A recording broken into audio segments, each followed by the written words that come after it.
ধনীদের জন্য জান্নাত পাওয়া কঠিন কেন? ভাইরা আমার, বিভিন্ন বর্ণনা থেকে আমরা জানতে পারি গরিবরা ধনীদের তুলনায় আগে জান্নাতে যেতে পারবে। সেটার কারণ তো একেবারে পরিষ্কার। একই লোক জান্নাতে যাবে গরিব, আবার অপর দিকে একজন ধনী, তিনিও জান্নাতে যাবেন, কিন্তু ধনী হওয়ার কারণে তার যেতে একটু সময় লাগবে। কেন? কারণ আল্লাহ তাআলা তাকে যে ধন দিয়েছেন এটার হিসাব দেওয়া লাগবে না? এটার হিসাব দিতে তার যে সময়টা লাগবে, গরিবের হিসাব দেওয়ার যেহেতু ভেজাল নাই, এই জন্য ওই সময়টা তার লাগবে না। এর মানে আবার কেউ এটা বুঝিয়েন না যে তাহলে গরিব হলে সব চোখ বন্ধ করে জান্নাত, আর ধনী হলে সব চোখ বন্ধ করে জাহান্নাম। ব্যাপারটা সেটা না। জান্নাতে যাওয়ার সাথে ধনী হওয়ার গরিব হওয়ার সম্পর্ক নাই। জান্নাতে যাওয়ার সাথে সম্পর্ক হলো ঈমান আর আমলের। কিসের সম্পর্ক? ঈমান আর আমলের। গোটা কোরআন খুলবেন, দেখবেন আল্লাহ তাআলা জান্নাত দিবেন, ওয়াদা করেছেন দুটি শর্তের বিনিময়। ইন্নাল্লাযীনা আমানু ওয়া আমিলুস সলিহাত, যারা ঈমান আনছে এবং ভালো কাজগুলো খুঁটে খুঁটে করছে, খারাপ কাজ করে নাই, তাদের সম্পর্কে আল্লাহ বলেছেন লাহুম জান্নাতুন তাজরি মিন তাহতিহাল আনহার, তাদের জন্য জান্নাত। তাহলে ভাইরা আমার, জান্নাতে যাওয়ার সাথে ধনী হওয়া আর গরিব হওয়ার সম্পর্ক নয়। জান্নাতে যাওয়ার সাথে সম্পর্ক কিসের? ঈমান এবং আমলের, নেক আমলের, ভালো কাজের। যারা খুঁটে খুঁটে শুধু ভালো কাজ করে, মন্দ কাজ থেকে বেঁচে থাকে, আর ঈমান আনে, কুফর শিরক থেকে, নেফাক থেকে বেঁচে থাকে, এই মানুষগুলো জান্নাতে যাবে। এখন সেটা যদি কোনো ধনী মানুষ সম্পদশালী হয়েছেন, পয়সাওয়ালা হয়েছেন, এর পাশাপাশি আবার তিনি ঈমানও এনেছেন, নেকামলও করেছেন, তাহলে তিনিও জান্নাতে যাবেন। যেমন ওসমান গনি রাদিয়াল্লাহু তাআলা আনহু, আল্লাহ পয়সা কড়িও দিয়েছেন, ঈমানও দিয়েছেন। ঠিক না বেঠিক? সাহাবীদের মধ্যে বহু লোক এরকম পয়সাও ছিল আবার ঈমানও। অতএব সম্পদশালীদের মধ্যে যাদের মধ্যে ঈমান এবং নেকামল দুইটাই থাকবে, সোনায় সোহাগা, তারাও জান্নাতে যাবে ইনশাআল্লাহ। আর গরিব মানুষ হয়ে যদি কেউ ঈমান না আনে, নেকামল না আনে, নেকামল না করে, ভালো কাজ না করে, নামাজ না পড়ে, কিন্তু মানুষটা গরিব, সে জান্নাতে যাবে? জান্নাতে যেতে হলে ঈমান আর নেকামল লাগবে, ধনী হোক আর গরিব হোক। হাদিসের বক্তব্য হলো গরিব জান্নাতি আর ধনী জান্নাতি, এই দুজনের মধ্যে গরিব আগে যাবে, ধনী পরে যাবে, কারণ ধনীর হিসাব দিয়ে তারপরে যেতে হবে। এখন আপনি বলতে পারেন তাহলে তো গরিব হওয়াটা ভালো, ধনী হওয়াটা খারাপ। না, এরকম সহজ হিসাব করা যাবে না। একজন লোক তার হিসাব দিতে একটু সময় লাগবে, কিন্তু তাকে আল্লাহ তাআলা অনেক ধন দিয়েছেন, সে ধন দিয়ে অনেক দান সাদকা করেছে, অনেক মানুষ উপকার করেছে, সাদকা জারিয়া করেছে, ওইগুলো সব সে পাবে না? গরিব তো আবার সেটা পাবে না। ঠিক না ঠিক? অতএব এ হাদিস থেকে কেউ যেন এটা না বুঝেন যে ইসলাম বলছে সবাইকে গরিব হয়ে যেতে, ইসলাম ধনী হইতে বলে না, নিরুৎসাহিত করেছে না, সেটা না। মুসলমান ধনী হইলে আলহামদুলিল্লাহ, সে ওইটা দিয়ে ভালো কাজ করবে টাকা পয়সা দিয়া, কিন্তু ধনী না হইলে এত অস্থিরতার কিচ্ছু নাই। কারণ মুসলমান জানে দুনিয়ার এই কাগজপত্র, টাকা পয়সা, জমি জমা, এগুলো সবগুলো সীমিত সময়ের জন্য। আমি প্রায় বলি যে ভাইরা, আমরা বেশিরভাগ মানুষ পয়সা কড়ি করতে করতে 40 বছর বয়স হয়ে যায়। ব্যবসা বাণিজ্য করে, বিদেশ বিরাজ্য ঘুরে, আস্তে আস্তে টাকা পয়সা হয়ে মোটামুটি যখন পয়সাওয়ালা হয়ে যায়, হইতে হইতে মিনিমাম 40 বছর বা এর চাইতে আরো বেশিও লেগে যায়। ঠিক না ঠিক? বাঁচি কয় বছর? 60 থেকে 70। তাহলে আপনি কোটি কোটি টাকার মালিক হলেন, কিন্তু কত বছরের জন্য মালিক হলেন? 20-30 বছরের জন্য। এভাবে তো আমরা চিন্তা করে দেখি না। আমরা মনে করি এই জমি আমার, ওই মার্কেট আমার। আরে ভাই, এগুলো 20-30 বছরের জন্য আপনার। এরপরে এগুলা অন্যরা ভাগযোগ করে নিয়ে যাবে, আপনার ছেলে মেয়ের কাছে থাকবে না অন্যরা নিয়ে যাবে, সেটাও আপনি জানেন না, কিন্তু আপনার কাছে অন্তত থাকবে। বিধায় ইমানদার যদি গরিব হন, তিনি মন খারাপ করবেন না, কারণ দুনিয়া এটা আমার থাকার জায়গাই না, আমার দরকার আখিরাতের সম্পদ গড়ে তোলা। তো যাই হোক, হাদিসে যে বলা হয়েছে ধনীরা একটু পরে যাবে, এর মানে এইটা না যে ধনীরা খারাপ। এর মানে হলো ধনীরা হিসাব দিয়ে দেরি হবে তাদের জান্নাতে যেতে, কিন্তু তারা যদি হিসাব দিয়ে দেখা যায় ধনের সম্পদের যাকাত তারা দিয়েছে, ও প্রচুর পরিমাণে দান সাদকা করেছে, সাদকা জারিয়া করেছে, তাহলে ইনশাআল্লাহ এগুলোর বিনিময়ে তারা পাবে।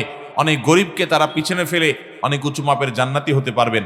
এটা আমলের সাথে নির্ভরশীল, কর্মের সাথে নির্ভরশীল। আল্লাহ তাআলা আমাদের সবাইকে নেকামল করে দুনিয়া থেকে যাওয়ার তৌফিক দান করুন। এরপরে প্রশ্ন, আল খাবিসাতু লিল খাবিসিন ওয়াল খাবিসুনা লিল খাবিসাত, এই আয়াতে আল্লাহ তাআলা বলেছেন যে পুত পবিত্র থাকবে, যে পুত পবিত্র থাকবে আল্লাহ তাআলা তার সহধর্মিণীকে পুত পবিত্র রাখবেন। কিন্তু কতক সময়ের বিপরীত হয়, যেমন আমার বন্ধুর ক্ষেত্রে হয়েছে। তাই এখন এই আয়াতের ব্যাখ্যা কি হবে? এই আয়াতের ব্যাখ্যা এটা চূড়ান্ত না তো ভাই, আপনাকে কে বলেছে এটা চূড়ান্ত? এই আয়াত পড়ে অনেকে ভুল বুঝে, অনেকে মনে করে আয়াতে আল্লাহ বলেছেন যে খবিস মহিলারা খবিস পুরুষদের জন্য, আর ভালো মহিলারা ভালো পুরুষদের জন্য। এই জন্য কোনো পুরুষ যদি নিজে খারাপ হয়, সে জানে তার চরিত্র ঠিকঠাক না, বহুত আকাম কুকাম করছে জীবনে, তো সে একটা পবিত্র পরিচ্ছন্ন ভালো মেয়ে তার কপালে আসলো, বিয়ে করছে, সে মিলাইতে পারে না, না এই মেয়ে ভালো হইতে পারে না, আমি তো 2 নম্বর মানুষ, অতএব আমার তো কপালে 2 নম্বরটা পড়ার কথা। সে নিজের বইয়ের প্রতি খারাপ ধারণা করে। এই আয়াত ভুল বুঝার কারণে, এটা আয়াতের মর্ম এভাবে নয়। এই আয়াতের একটা ব্যাখ্যা হলো, একটা প্রসিদ্ধ ব্যাখ্যা হলো, মন্দ কথা সেই সকল লোকদের জন্য যারা মন্দ, তারা মন্দর উপযুক্ত। এর মানে গালিগালাজ করা না, মানে সে মন্দ হলে তার প্রাপ্য মন্দ হয়, আর যদি সে ভালো হয় তার প্রাপ্য ভালো হয়। এখানে কথাকে বোঝানো হয়েছে, এটা একটা ব্যাখ্যা। আরেকটা ব্যাখ্যা হলো, যারা ভালো পুরুষ তাদের ভালো নারী পাওয়া তাদের অধিকার, যারা খারাপ পুরুষ তাদের খারাপ নারী পাওয়া তাদের অধিকার। এর মানে এইটা না যে যত মানুষ ভালো হয় তাদের স্ত্রীরা সব ভালো হয়, যত মানুষ খারাপ হয় তাদের স্ত্রীরা সব খারাপ হয়। আল্লাহ এখানে কোনো সংবাদ দেন নাই, এটা জাস্ট তার উপযুক্ততা বলছেন যে তুমি খারাপ, তো তোমার খারাপই পাওয়ার হক এবং ওইটাই তোমার পাওয়া উচিত।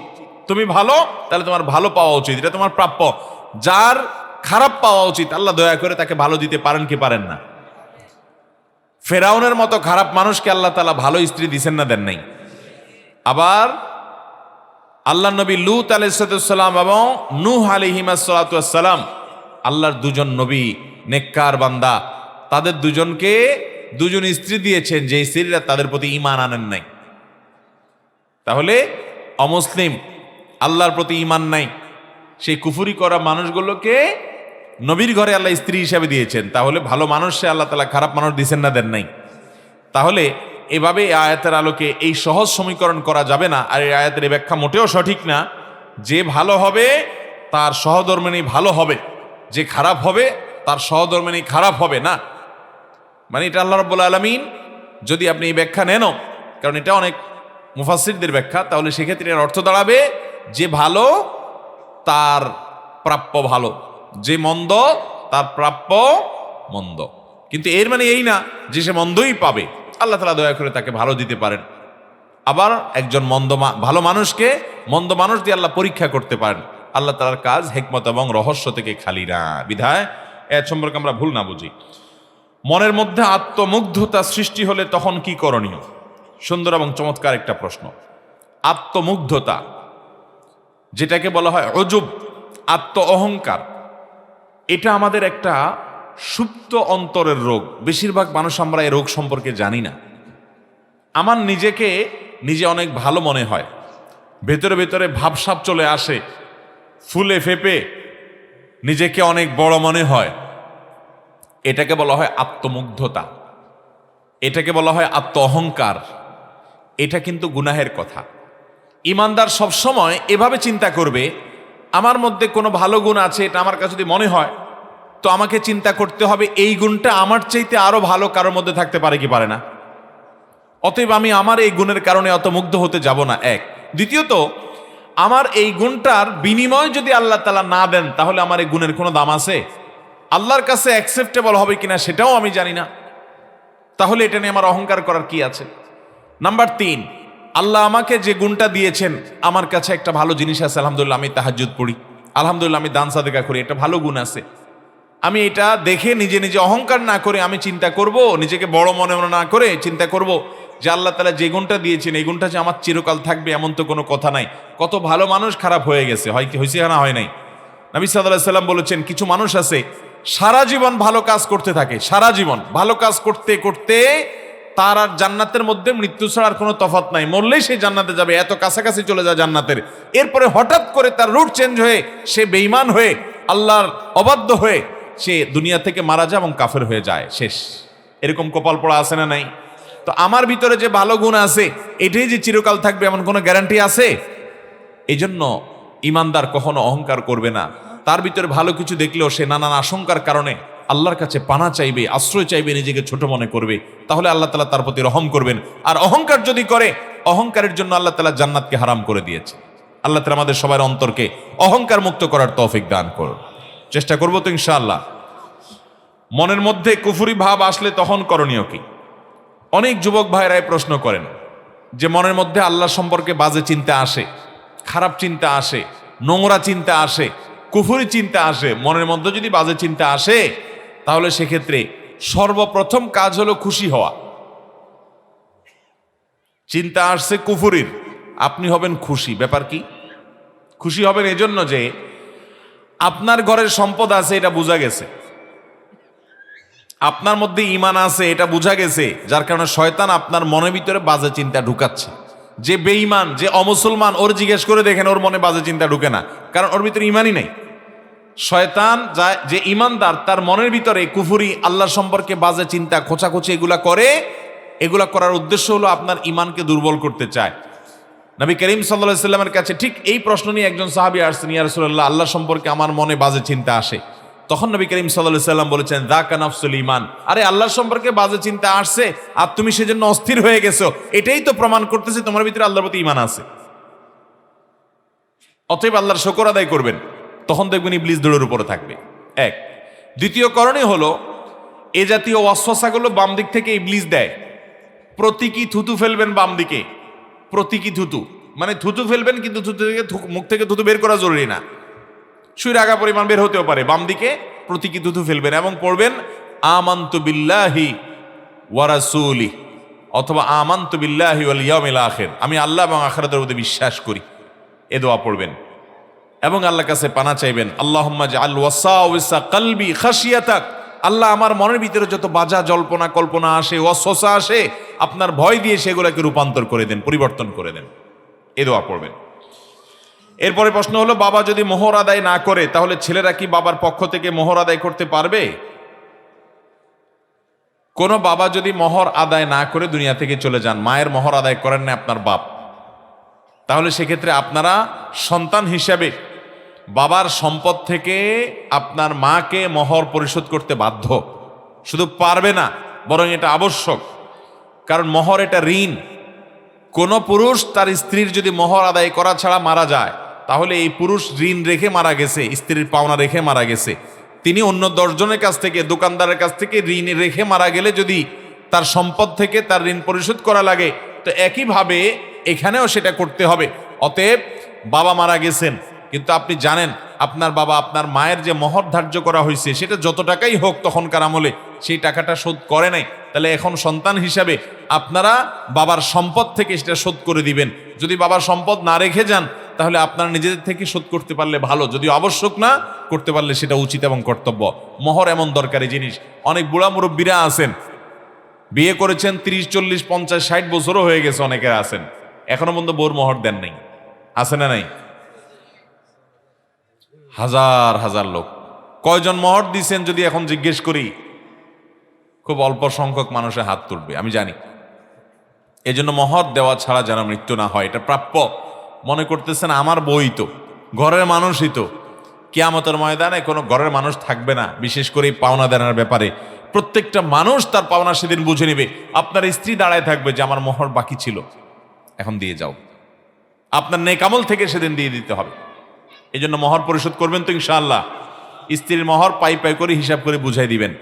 স্ত্রীকে দিলে সে নিতে চাবে না, আমতা আমতা করবে। আমাদের দেশে মেয়েরা অতিরিক্ত লাজুক, ওই চান্সে আপনি বাটপারি করবেন না, চালাকি করবেন না।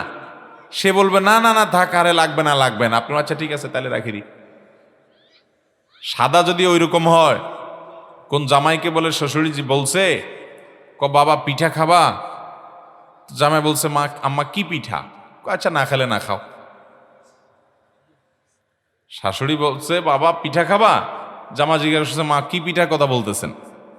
শাশুড়ি চান্স পাইছে, দায় সারা কোন রকম বলে যান বাঁচতে পারলে বাসে। যখন জামাই এক কথা বেশি 2 কথা জিজ্ঞাসা করছে, আচ্ছা না খেলে থাক। এখন অনেক পুরুষ আছে বউরে মোহর সাদে এরকম আদার সাদে আদা সাদে না, আদার সাদে আদা সাদে না, বউ যদি বলে কোনো রকম না না এগুলো লাগবে না, আচ্ছা তাহলে থাক, এই চালাকি করা যাবে? স্ত্রীর মহর পরিশোধ করে দিবেন, কিয়ামতের ময়দানে কেউ কাউকে ছাড়বে না। এরপরে প্রশ্ন হলো, বর্তমানে 2-3 জন বাচ্চা রেখে অনেক মহিলারা পরকিয়া করে, অন্যত্র বিয়ে করছে, স্বামীকে ডিভোর্স দিয়ে বা নিয়ে, এ ধরনের ডিভোর্স সম্পর্কে ইসলাম কি বলে? আর যে পুরুষ পরকিয়ার মাধ্যমে অন্য সংসার ভাঙছে তাদের সম্পর্কে ইসলাম কি বলে? এই ধরনের পরকিয়া বিয়েগুলো ইসলামে কতটুকু জায়েজ? যদিও মহিলারা বলে তারা স্বামীর সাথে সুখী না, তাই পরকিয়ার মাধ্যমে অন্যত্র বিয়ে করে, পরকিয়ার মতো এই জঘন্য ব্যাধি থেকে কিভাবে বাঁচা যায়? দেখুন, এটা দৃষ্টিভঙ্গিগত সমস্যা।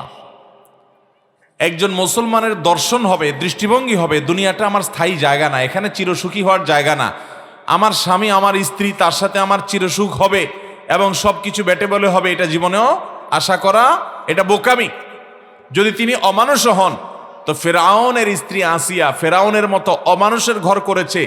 নিষ্পেষণ, নির্যাতন, জুলুম কাকে বলে, কত প্রকার কি কি, সেই জুলুম করে তাকে দুনিয়া থেকে বিদায় করে ছেড়েছে, হত্যা করে ছেড়েছে নিজের স্বামী ফেরাউন আসিয়াকে। আপনি তো তার চেয়ে বেশি নির্যাতিত না। আল্লাহ তাআলা কোরআনে কারিমে এরকম 2 জন নারীর দৃষ্টান্ত দিয়েছেন। একজন হলেন ইমরাতে ইমরানের দৃষ্টান্ত, একজন হলেন ইমরানের মেয়ের দৃষ্টান্ত, মারিয়ামের দৃষ্টান্ত একজন, আরেকজন হলেন এই আসিয়ার কথা, ফেরাউনের স্ত্রী। মুসলিম মেয়েরা তাদের কথা চিন্তা করবে। এখনকার বেশিরভাগ সংসারগুলো তো অশান্তির মূল কারণ হলো শুকরিয়া নাই, যে আমি এখানে সুখী না, আপনি এখানে সুখী না বুঝলাম, আরেক জায়গায় গিয়ে সুখী হবেন আপনারা গ্যারান্টি কে দিছি? হ্যাঁ, সীমা ছাড়াই গেছে, কোনোভাবে আর সম্ভব না। আল্লাহর দিনও আপনি পালন করতে পারেন না তার সাথে থাকতে গেলে, তাহলে সেক্ষেত্রে মুরব্বীদের সাথে পরামর্শ করেন, ওলামাদের সাথে পরামর্শ করেন, তারপরে সিদ্ধান্ত নেন, হুটহাট করেন না। কিন্তু পরকীয়া কোনো অবস্থাতে জায়েজ হতে পারে? শুধু নাজায়েজ আর হারামই না, পরকীয়া হলো ইসলামে এত জঘন্য অপরাধ। ইসলামী শরীয়তের দণ্ডবিধি এবং শাস্তির যত বিধিবিধান আছে, এর মধ্যে সবচেয়ে জঘন্য, সবচেয়ে কঠোর শাস্তি দেওয়া হয় এই পরকীয়া যারা করে তাদেরকে। কারণ বিবাহিত মানুষ জেনা করলে তার যে শাস্তি, এত নির্মম শাস্তি ইসলামে অন্য কোনো অপরাধ করলেও দেওয়ার কথা বলা হয়নি। তাহলে বোঝা যায় এটা কত ডেঞ্জারাস এবং ভয়াবহ বিষয়। এই জন্য ভাইরা আমার, বিবাহিত মানুষ অন্য বিবাহিত পুরুষ বিবাহিত নারীর সাথে যদি কোনো অবৈধ সম্পর্কে লিপ্ত হয়, এরপর সেখান থেকে চলে যায়, অনেক সময় মেয়েরা ডিভোর্স দিয়ে দেয়। এত সহজ না ডিভোর্স। মেয়ে ডিভোর্স দিলেই ডিভোর্স হয়ে যাবে না। মেয়ে অর্পিত তালাকের পাওয়ার পাইলে, সেই শর্ত যেগুলোর ভিত্তিতে অর্পিত তালাক পাইলো, সেই শর্তগুলো পাওয়া গেলে, তারপরে আবার তালাকের যে অন্যান্য শর্ত সারাতে সেগুলো পাওয়া গেলে বিচ্ছেদ হতে পারে, বহু যাওয়ার যদির পরে সেটা। অতএব কোনো স্বামীর সাথে আপনার বনিবনা হচ্ছে না, আরেক পুরুষের হাত ধরে চলে গেলেন আর কাজী অফিসে গিয়ে একটা ডিভোর্স লেটার পাঠিয়ে দিলেন, এত সহজ না। পরবর্তী সম্পর্কটা জেনা হবে এবং হারাম হবে। একই কথা পুরুষের জন্য প্রযোজ্য, যে আপনি কোনো মেয়ের, কোনো মহিলার সাথে আপনি বিবাহ বন্ধনে আবদ্ধ আছেন, আরেক মহিলার সাথে হারাম সম্পর্ক করলেন, আল্লাহর জমিনের সবচেয়ে কঠিন শাস্তি এটার জন্য হবে। আল্লাহ তাআলা আমাদেরকে ভয়াবহ অপরাধ থেকে বেঁচে থাকার তৌফিক দান করুন। এই অপরাধ আমাদের সমাজে বেড়ে গেছে, এর মূল কারণ হলো পর্দাহীনতা। মূল কারণ কি ভাই? পর্দা না থাকা। পর্দা থাকলে কখনো এই সমস্যা হবে? ফেসবুকে পর্দা নাই, অন্য পুরুষদের সাথে ইটিস ফিটিস ফালতু আলাপ, কর্মস্থলে চলে যাচ্ছেন অফিস আদালতে অন্য পুরুষের সাথে আলাপ সালাপ, এগুলো হইতে হইতে আস্তে আস্তে পরকীয়ার দিকে যে আপনি টেরও পান না। আল্লাহ তাআলা কেন পর্দার বিধান দিয়েছেন? আল্লাহ তাআলা আমাদেরকে বুঝার তৌফিক দান করুন। ডাক্তারি পরীক্ষার জন্য বোতলে করে আনা পেশাব বা পায়খানা পকেটে নিয়ে নামাজ পড়লে নামাজ হবে কিনা? আমরা অনেকেই পেশাব বা পায়খানার মলমূত্রের যে স্যাম্পল দেওয়ার জন্য দেখা যায় অনেক সময় আপনার হাসপাতাল থেকে শিশি দেওয়া হয়, সেটার সাথে নেই, কিংবা অনেক সময় নিয়ে আসতে হয়, বা অনেকে নিয়ে আসেন। যদি এরকম হয় তাহলে সেক্ষেত্রে ওইগুলোকে সাথে নিয়ে, ধরুন পকেটে নিয়ে বা ব্যাগে নিয়ে, আপনি ওই ব্যাগ শরীরের মধ্যে লেগে আছে বা পকেটে রাখলেন, তো রেখে আপনি নামাজ পড়ছেন, নামাজ হবে না। কারণ হলো আপনি নাপাক সাথে নিয়ে নামাজ পড়ছেন। এই নাপাকটা সাথে নিয়ে নামাজ পড়ার কারণে নামাজ হবে না। যদি আপনি ওই অবস্থায় নামাজ পড়তে হয়, তাহলে এটা পকেট থেকে দূরে কোথাও রেখে তারপর নামাজ পড়তে হবে, তাহলে নামাজ হয়ে যাবে। কথা কি বুঝাতে পারছি? আপনি এটাকে সাথে রাখলে নামাজ হবে না। তবে কিছু কিছু রোগী আছেন, আল্লাহ মাফ করুক, কত রোগ যে দুনিয়াতে আছে, যাদের পেশাবের একটা পলিথিন একটা ব্যাগ দিয়ে দেওয়া হয়। ডাক্তার আপনার তাদের চিকিৎসার অংশ হিসাবে পেশাবের ব্যাগটা ঝুলায় দেন, বাহিরে থাকে। তারা যে পেশাবটা করেন ওই পেশাবের রাস্তা দিয়ে পেশাবটা এসে বাহিরে ব্যাগে জমা হয়, সেখান থেকে পরে এটা রিমুভ করতে হয়। তারা কাপড় দিয়ে ঢেকে রাখেন। এরকম রোগী আমি দেখেছি। এবার কেয়ারে একবার, না জানো ইউনাইটেড হসপিটালে একবার এক রোগী এরকম অবস্থায় ব্যাগ নিয়ে আসে, আমাকে জিজ্ঞেস করলেন যে আমার কি হবে। তো এরকম যদি কারোর ব্যাগ বাহিরে থাকে এবং তার পেশাবটা তার ওই নল দিয়ে পেশাবের রাস্তা থেকে এসে ওই ব্যাগে এসে জমা হয়, তিনি নর্মাল পেশাব করতে পারেন না অন্য 10 জনের মতো, এরকম যদি হয় তার কথা ভিন্ন। তিনি ওই অবস্থায় ওই ব্যাগ সাথে নিয়ে নামাজ পড়তে পারবেন, কারণ তিনি মাজুর এবং নিরুপায়। তো মাজুর এবং নিরুপায় হিসাবে তার জন্য সেটা জায়েজ আছে। কিন্তু আপনি বোতলে স্যাম্পল রেখে সেটা পকেটে রেখে নামাজ পড়লে নামাজ হবে না।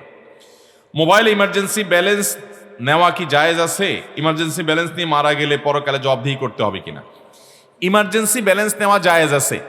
অনেকে এটা নিয়ে একটা বিভ্রান্তিতে আছেন যে মোবাইলে বিভিন্ন কোম্পানি অফার করে, আপনার মোবাইলের টাকা শেষ তাহলে ইমার্জেন্সি ব্যালেন্স নেন। ইমার্জেন্সি ব্যালেন্স নিলে সেই ইমার্জেন্সি ব্যালেন্সের টাকা যখন আপনি নতুন রিচার্জ করেন কোম্পানি একটু বেশি টাকা কাটে, ঠিক না বেঠিক? এই যে আপনি নিলেন 10 টাকা ইমার্জেন্সি ব্যালেন্স, কোম্পানি কাটলো 12 টাকা, 2 টাকা বেশি কাটলো, এটা সুদ হবে কিনা? উত্তর হলো না, এটা সুদ হবে না, এটা জায়েজ আছে। সুদের যে সংজ্ঞা সেটা এখানে খাটে না। আপনি নগদ টাকার বিনিময়ে টাকা দিলেন, লোন নিলেন, আবার দেওয়ার সময় বাড়াই দিলেন, শর্তই ছিল সেরকম, সেটা আর এটা এক না। এই ব্যালেন্সটা ওই নগদ টাকার মতো না, যার কারণে এটা সুদ হিসাবে গণ্য হবে না। এই জন্য ইমার্জেন্সি ব্যালেন্স নেওয়া জায়েজ আছে। এর জন্য অতিরিক্ত কোম্পানি যে টাকা কাটে সেটার কারণে সুদ হবে না, গুনাহ হবে না। কোন কোন কোম্পানি তো এটা প্রসেসিং ফি হিসাবে কাটে, আর যদি অন্য কোনো কথা বলেও কাটে এটা জায়েজ হবে। এখন কথা হলো ইমার্জেন্সি ব্যালেন্স নিয়ে মারা গেলেন তাহলে কি হবে? এটা তো ঠিক যে কোম্পানির ইমার্জেন্সি ব্যালেন্স নিয়েছেন, আপনি পরিশোধ করা ছাড়া দুনিয়া থেকে চলে গেছেন, তাহলে আপনি ঋণী থেকে গেলেন কোম্পানির কাছে, অবশ্যই ঋণী থেকে গেলেন। তো এটার জন্য সাধারণত ইমার্জেন্সি ব্যালেন্স নিলে দেরি না করে তাড়াতাড়ি রিচার্জ করে এটা পরিশোধ করার ব্যবস্থা করা দরকার। অনেকে তো আছে এরকম ইমার্জেন্সি ব্যালেন্স নিয়েছে এরপর আর সিমে ব্যবহার করে না। কারণ আমরা মনে করি মানুষকে ঠকাইতে পারলে বোধহয় নিজেতে জিতে যাই। মনে রাখবেন, পৃথিবীতে কেউ কাউকে ঠগায়া নিজে কখনো জিততে পারে না। যে ঠগায় সে নিজেই হারে। যাকে ঠগায় তার আসলে সাময়িক ক্ষতি হয়, তাকে কোনোদিন আসলে ঠকায়া এই লোক ক্ষতিগ্রস্ত করতে পারে না। এই জন্য ভাইরা, আমরা তো মুসলমান নামে, টুপিতে, দাঁড়িয়ে, লেবাসে, পোশাকে, নামাজে, কালামে, আচার আচরণে, লেনদেনে কতটা মুসলমান এটা আমাদের লেনদেন টিপ দিলে বোঝা যায়, ঠিক না ভাই? ঠিক। মুসলমান হবে সে, নবী সাল্লাল্লাহু আলাইহি ওয়াসাল্লাম বলেছেন আহসানুকুম আহসানুকুম কাদা, তোমাদের মধ্যে সবচেয়ে ভালো মানুষ সে যে লেনদেনে সবচেয়ে ভালো মানুষ। অনেক লোক দেখবেন নামাজ কালাম পড়ে, দাড়িও আছে, টুপিও আছে, মসজিদে যায়, সবই ঠিক আছে। উনি দোকানে বাজারে যে দোকান থেকে বাকি খাইছেন, যেই দোকান থেকে বাকি খাইছেন পরবর্তী সদাই আর ওই দোকান থেকে করে না, এমনকি ওই দোকানের সামনে দিয়ে আর হাঁটেও না, অন্য দোকান থেকে যায় নগদ খায়। আছে না নাই? এই লোক কখনো ভালো মুসলমান হতে পারে? নামাজ এতগুলা পড়লেন, তাসবিহ এতগুলা জপলেন, কোরআন তেলাওয়াত কতগুলা করলেন, জিকির আজকার কতগুলা করলেন, এর নাম ভালো মুসলমান না? আপনি ফরজ আমলগুলা করেন, নফল করতে পারলে ভালো, না করতে পারলে অসুবিধা নাই, লেনদেনটা ঠিকঠাক রাখেন, কারোর হক মারবেন না, 2 নম্বরই করবেন না, চিটারি বাটপারি করবেন না, এ হলে এ ক্লাসের মুসলমান। আল্লাহ তাআলা আমাদেরকে এ ক্লাসের মুসলমান হওয়ার তৌফিক দান করুন। অতএব মোবাইল ইমার্জেন্সি ব্যালেন্স নিছেন, দেরি করবেন না, দ্রুততার সাথে রিচার্জ করে ফেলেন যাতে এটা পরিশোধ হয়ে যায়। আর সন্তান সন্ততিদেরকে বলে রাখবেন, সাধারণত বলা লাগে না, বেশিরভাগ ফ্যামিলিতে বাবা মারা গেলে, মা মারা গেলে, কেউ মারা গেলে তার সিমটাতে অন্য কেউ ব্যবহার করে, তখন রিচার্জ করলে এটা তো পরিশোধ হয়েই যাবে। তারপরেও ওসিয়ত করে যেতে পারি আমরা সতর্কতার জায়গা থেকে যে আমার মোবাইলে কখন ইমার্জেন্সি ব্যালেন্স নেওয়া থাকলে সেটা যেন পরিশোধ হয়ে যায়, সেজন্য তোমরা উদ্যোগ নিও এবং খেয়াল করি, এটা বলে যাওয়া যেতে পারে। লম্বা প্রশ্ন দেখা যায়। আমার বাবার টাকায় আমি প্রবাসে যাই, আমি দীর্ঘ 18 বছর প্রবাসে কাটাই। আমার 3 বোন এবং 2 ভাই, আমি পরিবারের বড় সন্তান। আমার উপার্জন অর্থের দ্বারা 3 বোনের লেখাপড়া করার এবং 1 ভাইয়ের লেখাপড়ার যাবতীয় খরচ বহন করি এবং সংসারের যাবতীয় খরচ বহন করি। এই 3 বোনের বিবাহের যাবতীয় খরচ আমি বহন করি। আমার উপার্জিত অর্থের দ্বারা সকল সম্পত্তি অর্জিত হয়। আমার অর্থের দ্বারা 50% জমি ক্রয় করা হয়। আমি বলেছিলাম ওই সম্পত্তি আমার এবং আমার বাবার নামে ক্রয় করার জন্য, কিন্তু আমার বাবা ওই সম্পত্তি আমার নামে না রেখে মার নামে এবং বাবার নামে ক্রয় করে, কিন্তু আমার দাবি ছিল আমার নামে এবং আমার বাবার নামে ক্রয় করার জন্য, কিন্তু ওই সম্পত্তি বাবা এবং মা আমাকে না দিয়ে 3 বোন এবং 1 ভাইকে দিয়েছে। এখন আমার করণীয় কি এবং আমার বাবা ও মার করণীয় কি? দেখেন, এই প্রশ্ন শত শত ফ্যামিলির, বিশেষ করে প্রবাসীদের প্রতি যে পরিমাণ জুলুম আমাদের দেশে করা হয়, শুধুমাত্র পরিবারের লোকরা জুলুম করে তা না, ওই এয়ারপোর্ট থেকে শুরু হয়। ঠিক না ঠিক? এয়ারপোর্ট থেকে শুরু হয়, মানে প্রবাসী আসছে, এর কাছ থেকে কে কিভাবে খাবলা মারে খাবে। ট্রলিওয়ালা ট্রলি আটকায় রাখবে, ভাই একটা রিয়াল দেন তারপর ট্রলি দিব।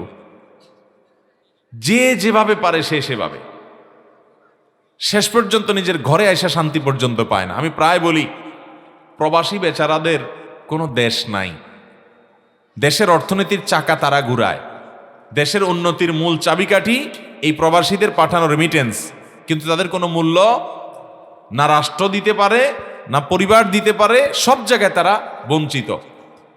মিডল ইস্টে যারা থাকেন তারা জানেন, তাদেরকে ওই দেশের মানুষেরা, মনে করেন সৌদি আরবে থাকেন, তো সৌদির নাগরিকেরা তাদেরকে বলে আজনবী। আজনবী সৌদি বা আরব কান্ট্রিগুলোতে ওখানকার স্থানীয় ভাষায় আমাদেরকে, অর্থাৎ বাহির থেকে যারা সেখানে কাজের জন্য গেছেন, শ্রমিক বিষয়ে গেছেন, তাদেরকে কি বলে? আজনবী। মানে কি বুঝেন? আজনবী মানে হলো অপরিচিত, চিনি না কে। এটা হলো আজনবীর সোজা অর্থ, মানে চিনি না রে, লোকটা কে, মানে বাহিরের, সোজা কথা, বিদেশি। তাহলে সৌদিয়ানরা তাদেরকে দেশি স্বীকার করে না, বলে আজনবী। আজনবী মানে বিদেশি। আর দেশে আসার পরে রাস্তাঘাটে যাবেন, দোকানে যাবেন, পাঠে যাবেন, আপনজন দেখবেন, আত্মীয় স্বজন, পরিচিত অপরিচিত সবাই আপনারা বলবো বিদেশি আসছে, বিদেশি। এই বেচারার দেশটা তাহলে কোথায়? সৌদি আরব যায়, তারা বলে আজনবী, ঠেলে দেয়, এটা আমাদের দেশের না। আবার দেশে আসলে দেশের লোকরা বলে কি? বলে বিদেশি আসছে।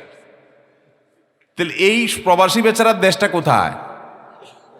ভালো করে শুনে রাখেন, অনেক মা বাপ আছেন, হজ করছেন, ওমরা করছেন, কপালে সিল পড়ে গেছে, সন্তানের প্রতি এই অবিচারের কারণে আপনার জাহান্নামে যাওয়ার জন্য যথেষ্ট হবে, আর কিচ্ছু লাগবে না।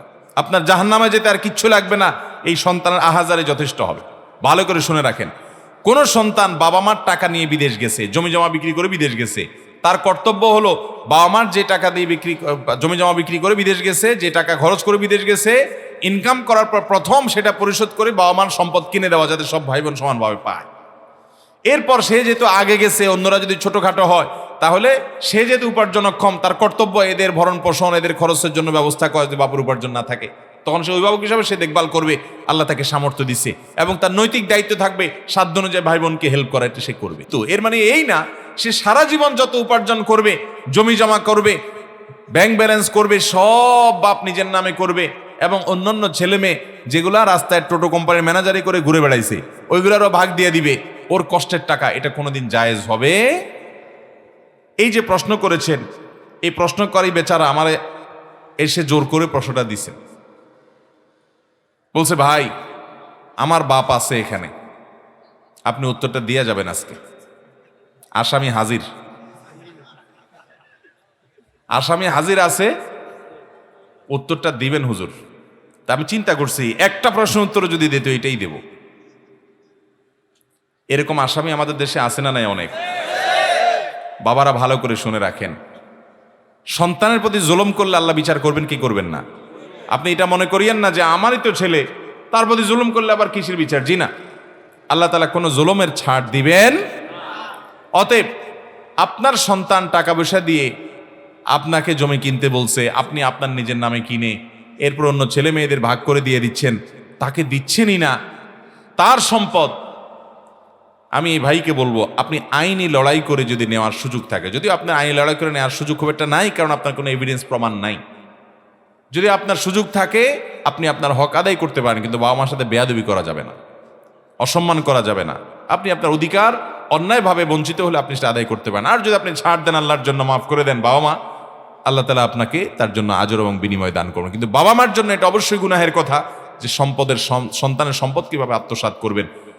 যারা বিদেশে যায়, আমি বহু পরিবারে দেখেছি যে বেশিরভাগ বিদেশিদের ওই বেচারা প্রবাসে থেকে তার জীবনটা শেষ হয়ে যায়, বুড়া বয়সে আসে, তার আর কিছুই থাকে না, সব ভাগযোগ করে নিয়ে যায়।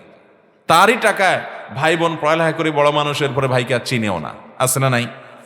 আবার এর উল্টাটাও মাঝে মধ্যে দেখা যায় যে ভাই বিদেশ গেছে, সে আর দেশের লোকদের চিনেও না, ভাই বোনকে চিনেও না, দিনকাল ভালো হওয়ার পরে সে নিজের ইয়ানফসি করে। এরকম স্বার্থপর ভাইও আছে। তবে বেশিরভাগ যারা সংসারের ঘানি টানে এক সময়, বোঝা টানে এক সময়, তাদের কেউ কেয়ার করে না। সেই সব ভাইদেরকে আমি বলবো, কেউ কেয়ার না করুক, আল্লাহকে খুশি করবার জন্য করবেন, তাহলে আল্লাহ আপনাকে অবশ্যই কেয়ার করবেন, বিনিময় দিবেন। এরপরে প্রশ্ন, আমি আব্দুল আউয়াল, যে কোনো নতুন কাপড় সেলাই করা বা রেডিমেড কেনার পর না ধুয়ে পরিধান করলে নামাজ পড়লে নামাজ হবে কিনা? নতুন কাপড় বাজার থেকে কিনে আনছেন, এটা পরে নামাজ পড়লে নামাজ হবে? আপনাদের কি মনে হয়, হবে নাকি হবে না? হবে না, মিশ্র অনুভূতি। যারা হবে না বলতেছেন, কারণ কি বলেন? হ্যাঁ, নাপাক থাকতে পারে। আমি জানি না এটা কিভাবে দুইছে টুইছে, এই তো না ভাই, এটা সঠিক না। যারা উত্তর দিয়েছেন যে নতুন কাপড় ধোয়া ছাড়া নামাজ পড়া যাবে, তাদের উত্তর সঠিক। হ্যাঁ, স্বাস্থ্যগত কারণ বিবেচনা করে আপনি ধুইলেন, সেটা ভিন্ন কথা, যে মার খসখসে অথবা জীবাণু থাকতে পারে ইত্যাদি ইত্যাদি, সেটা ভিন্ন বিষয়। বাট পবিত্র অপবিত্রতা যদি প্রশ্ন তোলেন, তাহলে আমি বলবো একটা কাপড় বাজার থেকে কিনে আনছেন কিংবা সেলাই করে আনছেন দর্জির দোকান থেকে, বা রেডিমেড কিনে আনছেন, এই কাপড় পরে আপনি ডাইরেক্ট নামাজ পড়তে পারবেন, এটা ধোয়া কোনো জরুরি না। বিশেষ করে যদি ওইটাতে কোনো নাপাক দেখা না যায়। কারণ কোনো নাপাকের আলামত যদি না থাকে, গন্ধ নাই, নাপাক দেখা যায় না, তাহলে ওটা পাক। অহেতুক সন্দেহ করে খুঁতখুঁতের স্বভাবের কারণে ওটাকে নাপাক ধরা যাবে। আপনি যদি দেখেন যে হ্যাঁ নাপাক লেগে আছে, তাহলে যে জায়গা নাপাক লেগে আছে সে জায়গা ধোবেন, ভিন্ন কথা। কিন্তু কে ধুইছে, কোত্থেকে ধুইছে, আদৌ ধুইছে কিনা, এটা পাক না নাপাক, যেহেতু নাপাকের কোনো আলামত নাই, অতএব এটাকে পাক ধরবেন। কথা কি বুঝাতে পারছি? বিধায় নতুন কাপড় অথবা সেলাই করে আনছেন দর্জি দোকান থেকে, সেই সমস্ত কাপড় চোপড় এগুলো আপনার সরাসরি পরা যাবে, নামাজ পড়া যাবে, কোনো অসুবিধা নেই। তবে ধুয়ে নিতে পারলে স্বাস্থ্যগত দিক থেকে, নানা দিক থেকে ভালো হতে পারে, সেটা ভিন্ন বিষয়। এরপরে প্রশ্ন হলো, আমি নামাজের জামাতে তাকবীরে উলা এবং সূরা ফাতিহা পাই নাই, এখন আমি ইমামকে কোন স্থানে পেলে আমার প্রথম রাকাত গণনা হিসাবে উপযুক্ত হবে? দেখেন, আপনার ইমামকে যদি আপনি রুকুতে পান, তাহলে আপনি সে রাকাত পেয়েছেন, সেটা গণ্য হবে। কোথায় পেলে রাকাত পাইছেন গণ্য হবে? রুকুতে। আল্লাহু আকবার বলে ইমামকে রুকুতে পাইছেন, আপনি আল্লাহু আকবার রুকুতে গেছেন, ইমাম উঠে গেছে, আপনি গেছেন, তারপর ইমাম উঠে গেছে, তারপর আপনি রাকাত পেয়ে গেছেন। কথা কি বুঝাতে পারছি? অতএব রুকুতে পাওয়া পর্যন্ত রাকাত পেয়ে গেছেন, কিন্তু আপনি রুকুতে যাবেন, এতক্ষণ ইমাম সাহেব সামিউল হামিদুল্লাহ দাঁড়ায় গেছেন, তাহলে আপনার রাকাত গণ্য হয় নাই। যখন রাকাত গণ্য হয় নাই, তাহলে আপনি কি করবেন? ইমামের সাথে শামিল হবেন না দাঁড়ায় পরের রাকাতে যুক্ত হবেন? বলেন দেখি।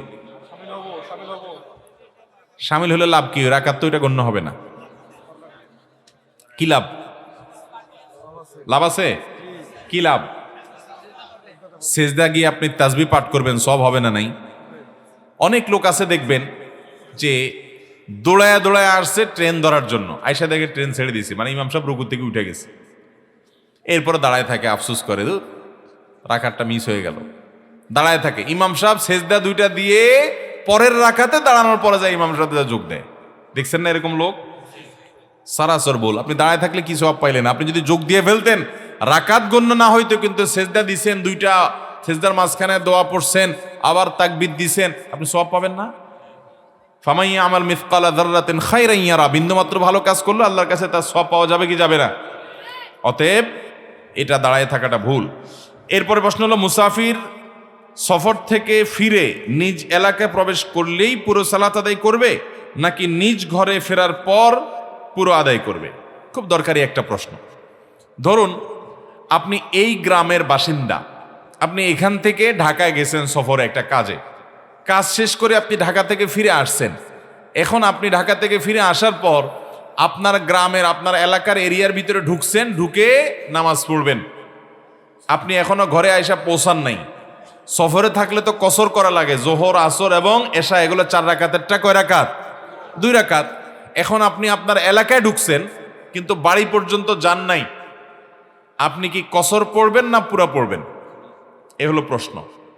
এই প্রশ্নের উত্তর হলো, আপনি যদি নিজের এলাকার এরিয়াতে প্রবেশ করে যান তাহলে পুরো নামাজ পড়বেন।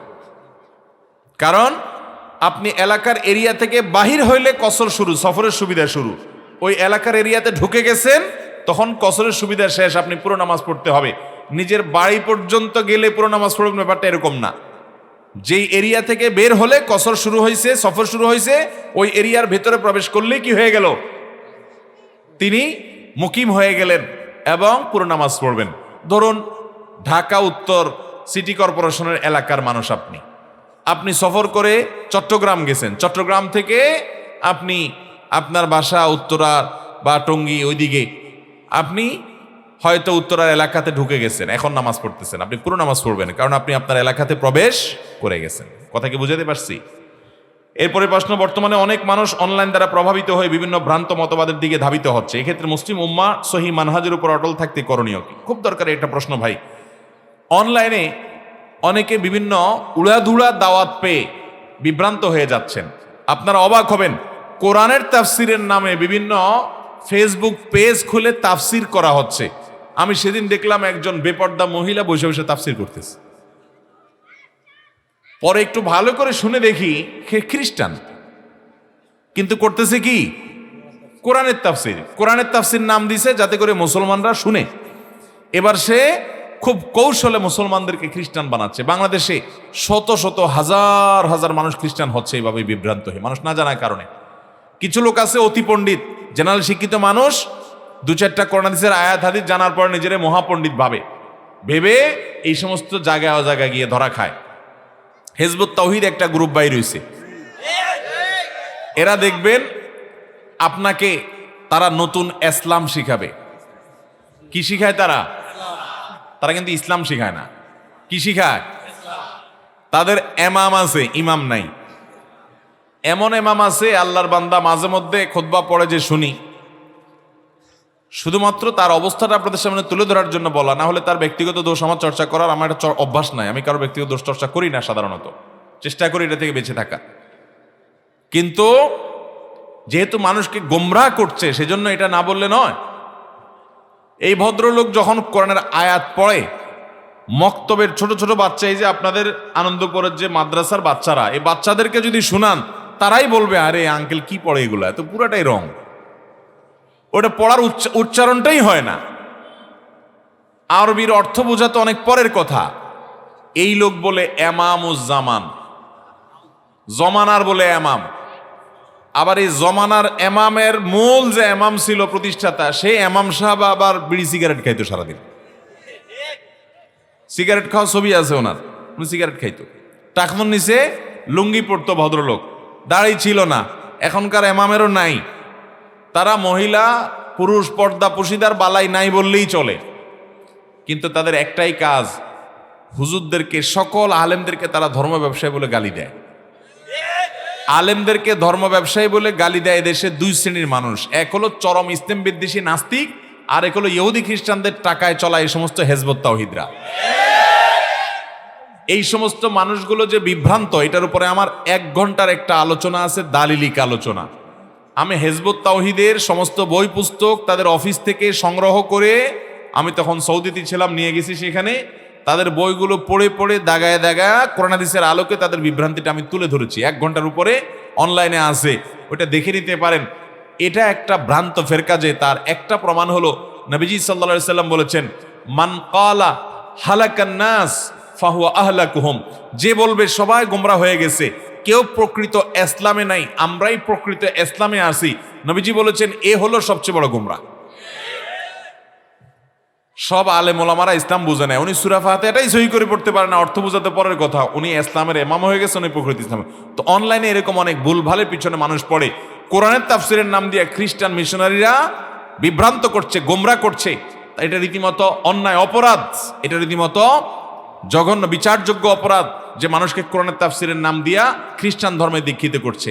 খ্রিস্টান ধর্ম বলে না, বলে আহমদি ঈসাই মুসলমান। কি নাম দিছে? ঈসাই মুসলমান। কাদিয়ানীরা নিজেদেরকে কাদিয়ানি বলে না, বলে কি? আহমদি মুসলমান। এরকম নানামুখী ফাঁদ শয়তান এঁটে রাখছে, আপনি টেরও পাবেন না কোন গর্তে পা দিচ্ছেন, কোন চোরাবালিতে পা দিয়েছেন, আপনি হারিয়ে যাবেন। এজন্য অনলাইনে অফলাইনে ইসলামের লেভেল দেখেই ইসলাম নিয়ে নিবেন, এত সহজ নয়। আপনাকে কয়েকটা কাজ করতে হবে। নাম্বার 1, সব সময় লক্ষ্য রাখবেন যে সম্পূর্ণ কোরআন এবং হাদিস এই দুই গণ্ডির মধ্যে সীমাবদ্ধ থেকে আপনাকে আহ্বান করা হচ্ছে কিনা এটা দেখবেন। 1, কোরআন সুন্নাহ হলো আপনার মানদণ্ড, মাপকাঠিটা মাথায় রাখবেন। নাম্বার 2, ওলামায়ে হক যারা সত্যের কথা বলেন আবার সেটার উপরে আমল করেন, নিজে যা বলেন সেটার উপরে আমল করেন, দুনিয়া লোভী না, মুত্তাকি পরহেজগার, কোরআন হাদিসের বাস্তব নমুনা তাদের মধ্যে আছে, এই মানুষগুলোকে অনুসরণ করবেন এবং আল্লাহর কাছে দোয়া করবেন, আল্লাহুম্মা আরিনাল হাক্কা হাক্কান ওয়ারযুকনা ইত্তিবাআহ ওয়া আরিনাল বাতিলা বাতিলান ওয়ারযুকনা ইজতিনাবাহ। ভাইরা আমার, এমন একটা সময় চলছে, ফিতনা এমন ভাবে জাল বিছিয়ে আছে ফিতনার, যে আপনি কোথায় পা দিবেন সে সময় আপনি টের পাবেন না। এই জন্য আল্লাহর কাছে পানা চাইবেন, দোয়া করবেন, আল্লাহ কোথায় হক আমি জানি না, কোথায় হক আমি জানি না, যেটা হক আপনি আমাকে সেদিকে চালান, যেটা বাতিল সেখান থেকে বাঁচান। এই জন্য সূরা ফাতিহার আল্লাহ তাআলা এই দোয়া ঠিক করে দিয়েছেন, প্রত্যেক রাকাতে দোয়া আবশ্যক করে দিয়েছেন, ইহদিনাস সিরাতাল, আল্লাহ সিরাতে মুস্তাকিমে যেন আমি চলি, আপনি পথ দেখায় দেন, কারণ অনেক ফিতনার পথ। আল্লাহর কাছে পানা চাইবেন, ইনশাআল্লাহ আল্লাহ তাআলা হেফাজত রাখবেন। এরপরে প্রশ্ন, বর্তমানে স্কুল কলেজে পাঠ্যসূচিতে ইসলাম বিদ্বেষী অনেক পড়া শেখানো হয়, দিন থেকে দূরে থাকার কারণে অনেক ছাত্রছাত্রী বিষয়টি ধরতে পারে না, এক্ষেত্রে একজন বাবা হিসাবে আমাদের করণীয় কি? খুবই প্রাসঙ্গিক প্রশ্ন ভাই। বিশেষ করে এই বছর ষষ্ঠ এবং সপ্তম শ্রেণীর যে ইতিহাস ও সামাজিক বিজ্ঞানের বই, এই বই এবং আরো অন্যান্য বইও, এমনকি মাদ্রাসা শিক্ষার ইংলিশ ফর টুডে বইয়ে, গত বছরও মাদ্রাসার বইয়ের কভারে 2টা বাচ্চার ছবি ছিল বা 4টা বাচ্চার ছবি ছিল, ছেলে বাচ্চাদের মাথায় টুপি, মেয়ে বাচ্চাদের মাথায় ওড়না হিজাব ছিল। এই বছরের বইয়ে, মাদ্রাসার বইয়ে, ওই মেয়ে বাচ্চার মাথা থেকে ওড়না সরাই দিছে, ছেলে বাচ্চার মাথা থেকে টুপি সরাই দিছে। আমাদের সন্তানরা কি ভালো কিছু শিখবে না খারাপ কিছু শিখবে? আলেম হবে যে মাদ্রাসা থেকে যে বই পড়ে, সে যদি টুপি এবং ওড়না এটা দেখলে কারোর যদি গায়ে জ্বলে, তাহলে তারা কি এদেশে শিক্ষার নামে কোনো ভালো কিছু দিতে চায় না আমাদের সন্তানদেরকে ধ্বংস করতে চায়? মাদ্রাসা শিক্ষা যদি এটা না থাকে তাহলে এটা কোনোভাবে গ্রহণযোগ্য হতে পারে? গত বছর আর এই বছরের মধ্যে আমি এই পার্থক্য আপনাদেরকে বললাম। আপনি যে অনলাইনে যায় তাদের ওয়েবসাইটে গিয়ে দেখেন, গত বছরের বইয়ে মাদ্রাসার ছাত্রের মাথায় টুপি থাকবে, এটাই তো স্বাভাবিক, এবছর টুপি খেলে ফেলছে। মাদ্রাসা পড়ে সে মেয়ের মাথা ওড়না থাকবে, এটাই তো স্বাভাবিক, মুসলমান মাতৃ থাকবে, সেখানে মাদ্রাসার ছাত্রী ওড়না সরাই দিস। এ হলো আমাদের পাঠ্য বইয়ের অবস্থা। এখান থেকে পড়ে বাচ্চারা কি হবে? আপনার বাচ্চা শিক্ষিত হোক, আমিও চাই, আপনিও চান, কিন্তু আপনার বাচ্চা শিক্ষার নামে নাস্তিক হোক আপনি চান? কিন্তু এখানে ডারউইনের মতবাদ শেখানো হচ্ছে, এখানে বিবর্তনবাদ শেখানো হচ্ছে, বলা হচ্ছে বানর, শিম্পাঞ্জি এরা যে প্রজাতির মানুষ নাকি আমরাও নাকি সে একই প্রজাতির, ওরা যে পশু থেকে আসছে আমরাও নাকি শত শত বছর পরিবর্তন হয়ে এই বানর জাতীয় ছিলাম, ওখান থেকে মানুষ হয়ে গেছে। এই বিশ্বাস যদি আপনি করেন, তাহলে কোরআনে যে আল্লাহ বলেছেন মানুষকে আল্লাহ তাআলা মাটি থেকে তৈরি করেছেন, কাদা মাটি থেকে তৈরি করেছেন, আদমকে নিজে হাতে আল্লাহ তাআলা তৈরি করেছেন, আল্লাহ যে বলেছেন আদম আলাইহিস সালাম হাওয়াকে তৈরি করেছেন, তাদের পরে তাদের মাধ্যমে শত শত হাজার লক্ষ কোটি অগণিত মানুষ সৃষ্টি করেছেন, কোরআনে যে মানুষ সৃষ্টির ইতিহাস, মানুষ সৃষ্টির সূচনা এবং উদ্ভব ক্রমবিকাশ সম্পর্কে আলোকপাত করা হয়েছে, যদি ডারউইনের এই মিথ্যা ভুয়া ভিত্তিহীন এই থিওরি আমি বিশ্বাস করি, তাহলে কোরআন অবিশ্বাস করা লাগে কি লাগে না? তো আমার সন্তান ক্লাস 6-7 বসে যদি সে এরকম ফালতু এবং ভিত্তিহীন অনুমান নির্ভর একটা মিথ্যা, ডাহা মিথ্যা কথা, অপ্রমাণিত কথা, বোগাস কথা, রীতিমতো ডারউইনের এই মতবাদ, এটাকে মিথ্যা প্রমাণ করেছে বহু মুসলিম গবেষকরা। এই ফালতু জিনিস হাজার হাজার বছর আগে বানর থেকে মানুষ হয়েছে বা বানর জাতীয় ছিল সেখান থেকে মানুষ হয়েছে, এটা এরা দেখছে? এদের অনুমান করে তারা আমাদের কোরআনের তথ্যের বিরুদ্ধে তথ্য দাঁড় করিয়ে সেটাকে বইয়ের অংশ করে আমার বাচ্চাকে পড়াচ্ছে। এই বাচ্চা বড় হওয়ার পর যখন কোরআনে ওই আদম আসলামের সৃষ্টির শুরুর ঘটনা পড়বে, তখন এই বাচ্চা সন্দেহের মধ্যে পড়বে কি পড়বে না? এই বাচ্চা বেঈমান হবে কি হবে না? সে বলবে যে বিজ্ঞানের বইতে আমি ভিন্ন জিনিস পড়ছিলাম, কোরআন তো বলতেছে ভিন্ন কথা। তাহলে আমার বাচ্চাকে কোরআনের মুখোমুখি দাঁড় করে দিয়ে তাদেরকে বেঈমান করা হচ্ছে কি হচ্ছে না? ভাইরা আমার, সমকামিতাকে সহজ করা হচ্ছে, স্বাভাবিক করা হচ্ছে আমাদের সন্তানদের কাছে। আল্লাহ তা নারীর পুরুষ সৃষ্টি করেছেন, নারী করে সৃষ্টি করেছেন, কাউকে পুরুষ করে সৃষ্টি করেছেন, আর কিছু মানুষকে উভয়লিঙ্গ করে সৃষ্টি করেছেন। এখন কথা হলো, নারী এবং পুরুষের মধ্যে পার্থক্য আছে না নাই? আল্লাহ তাআলা ভয়েসের মধ্যে পার্থক্য রেখেছেন, শরীরের কাঠামোর মধ্যে পার্থক্য রেখেছেন, অনেক দিক থেকে সক্ষমতার মধ্যে পার্থক্য রেখেছেন, সুবিধা অসুবিধা অনেক দিক থেকে পার্থক্য রেখেছেন। এই কিছু ধর্মবিদ্বেষী কিছু নাস্তিক আছে, এরা দুনিয়াতে নারী পুরুষের ব্যবধান তুলে দিতে চায়। এটা কোনোদিন সম্ভব? নারী পুরুষের ব্যবধান থাকার মানে এই না যে নারী হিসাবে জন্ম নিয়েছে সে খাটো ছোট, আর পুরুষ হিসাবে জন্ম নিয়েছে সে বড়। আমি সেটা বুঝতে চাচ্ছি না। নারী এবং পুরুষের নানা দিক থেকে, শরীরের কাঠামোগত বিভিন্ন দিক থেকে পার্থক্য আছে না নাই? এটাকে তুলে দেওয়া সম্ভব? তাহলে সৃষ্টিকর্তা কি কেন সৃষ্টি করেছেন দুই রকম করে? এখন একটা ছেলে সে নিজেকে মেয়ে ঘোষণা করে মেয়ে হয়ে যেতে পারবে, একটা মেয়ে নিজেকে ছেলে ঘোষণা করে ছেলে হয়ে যেতে পারবে। এর মানে সে মেয়ে ছিল, ঘোষণা করে যখন ছেলে হয়ে গেছে, তাহলে এখন আরেকটা মেয়েকে বিয়ে করবে। তাহলে আরেকটা মেয়েকে বিয়ে করার মানে হলো ছেলে তো সে আগেই ছিল, আরেকটা ছেলেকে সে বিয়ে করলো, যেহেতু এখন মেয়ে সেজে গেছে, তাহলে ছেলে হয়ে ছেলেকে বিয়ে করলো। ধরুন একজন মানুষ আগে থেকে মেয়ে ছিলেন, তিনি হঠাৎ বললেন না আমার মনে হচ্ছে আমি মেয়ে। শরীরের অবকাঠামো আগাগোড়া ছেলে, কিন্তু নিজেকে মনে হচ্ছে মেয়ে। বইয়ে বাচ্চাদেরকে পড়ানো হচ্ছে যে তিনি যদি এটা মনে করেন তাহলে তার মনে হইলে ওইটাই ঠিক। সমাজ কি বলে, তার শরীরে কি আছে, তিনি কি পুরুষের মতো না মহিলার মতো, এসব দেখা দেখি নাই। তিনি যদি মেয়ে মনে করেন তাহলে মেয়ে। এখন যদি মেয়ে মনে করে তাহলে এবার তার বিয়ে হবে একটা ছেলের সাথে, অথচ আগে থেকে ছেলে ছিল, তাহলে ছেলে হয়ে আরেক ছেলের সাথে বিয়ে হবে, এর নাম সমকাম না? এই সমকামিতা আমাদের সন্তানদেরকে শেখানো হচ্ছে বইয়ের মধ্যে। এগুলো কোনো পড়া শিক্ষা না কুশিক্ষা বলেন? এটা কোনো শিক্ষা? এটার নাম সায়েন্স, এটার নাম সামাজিক বিজ্ঞান। কোনো মানুষের যদি মাথা ডিস্টার্ব হয় আমরা তাকে ট্রিটমেন্ট করাবো, কোনো মানুষের যদি অসুবিধা হয় আমরা তাকে সিম্প্যাথি দেখাবো, কোনো মানুষ যদি উভয় লিঙ্গের হয়, হিজড়া হয়, তাদের অধিকার আছে ইসলামে। কিন্তু তাই বলে একজন আপাদমস্তক পুরুষ নারী নিজেকে নারী ঘোষণা দিবেন, নারী পুরুষ ঘোষণা দিবেন। ওই যে জাপানে কয়েকদিন আগে এক যুবক বলছে যে আমি নিজের কুকুর মনে হয়, সে অপারেশন করে যে ট্রিটমেন্টের মাধ্যমে সে কুকুরের মতো হয়ে গেছে, কুকুরের মতো হওয়ার চেষ্টা করছে। এগুলো সমাজকে অস্থিতিশীল করবে, অস্থির করবে, ধ্বংসের দিকে নিয়ে যাবে। এর মতো উদ্ভট বেহুদা জিনিস, বিশেষ করে সমকামিতার মতো অভিশপ্ত জিনিস এই মুসলমানদের সমাজে গেলানোর চেষ্টা করা হচ্ছে বাচ্চাদের বইয়ের মধ্যে। এবং এই বইয়ের মধ্যে, এই বছর বইয়ের মধ্যে আমরা সমালোচনা করেছি, আমরা দাবি করেছি কর্তৃপক্ষের কাছে। আমার দৃঢ় বিশ্বাস, আমি জোরালো আশা কি যে তারা মুসলমানদের এই ঈমান নিয়ে ছিনিমিনি খেলতে যাবেন না।